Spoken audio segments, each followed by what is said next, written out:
మస్తు బాధతో కానీ ఎందుకంటే పైకి అట్లా చెప్తారు ఎందుకంటే అయితే కాదు బ్రో అయితే కాదు మీకేం తెలుసు బ్రో కూడా మస్తు బాధపడుతున్నారు వాళ్ళ ఫ్యాన్స్ మాత్రం అంటే తల బల కొట్టేసుకున్నామా బ్రో ఇట్లా కొట్టేసుకున్నామా బ్రో నువ్వు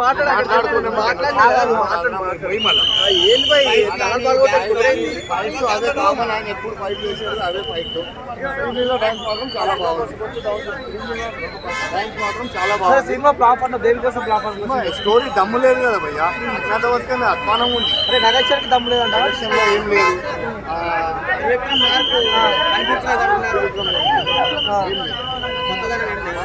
ఇంతకు ముందు జులై జల్సా ఉంది.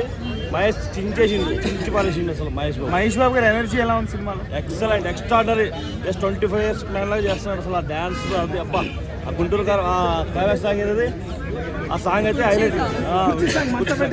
కుర్చీ మర్తపెట్టి చాలా బాగున్నాయి సాంగ్స్. మహేష్ బాబు శ్రీలీల కెమిస్ట్రీ ఎలా ఉంది? సూపర్. మావాడు ప్రెసిడెంట్ ఆఫ్ కర్నూలు డిస్ట్రిక్ట్ వచ్చిండు అంటే కర్నూలు అరే చాలా మంది త్రివిక్రమ్ ఓల్డ్ మూవీస్ అటు ఇటు అరే మస్తు ఉంటుంది అన్న.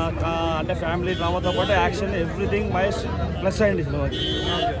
Mahesh Babu one man show. Mahesh Babu గారు చెప్పే డైలాగ్స్ కామెడీ కానీ మాస్ కానీ ఎమోషనల్ కానీ ఎలా ఉంటాయి? చాలా ఓవరాల్ క్యాష్ డిసప్పాయింట్మెంట్ చేసినాను అయితే. అండ్ ఇందులో నాకు డిసప్పాయింట్మెంట్ కాకుండా బాగున్న మూమెంట్ ఏమైనా ఉంది అంటే మహేష్ బాబు ఈసారి మెసేజ్లు ఇస్తూ క్లాష్ లుక్తో కనిపించకుండా మాస్ లుక్తో కనిపించాడు. అది ఒక్కటి చాలా బాగుంది. అండ్ స్టోరీ పరంగా వస్తే ప్రతిసారి త్రివిక్రమ్ తీసుకున్న చిన్న కాన్సెప్ట్ ఫ్యామిలీ డిస్ప్యూట్స్, తల్లి వెళ్ళిపోవడమో తండ్రి వెళ్ళిపోవడమో అత్త వెళ్ళిపోవడమో, అటువంటిది ఏడో ఒక ఫ్యామిలీ మెంబర్ని తీసుకుని వాళ్ళని బయటకు గెంటేసి వాడిని తీసుకురా అనేదే కథ.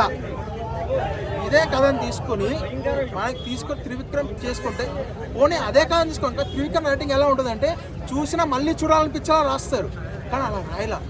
చెప్తాను కదా, ఇప్పుడు చూసే త్రివిక్రమ్ వేరు, అప్పటి త్రివిక్రమ్ వేరు, ఆయన రాసిన కథలే వేరు అన్నట్టు ఉంటుంది. Vintage Trivikram is literally missing అన్న.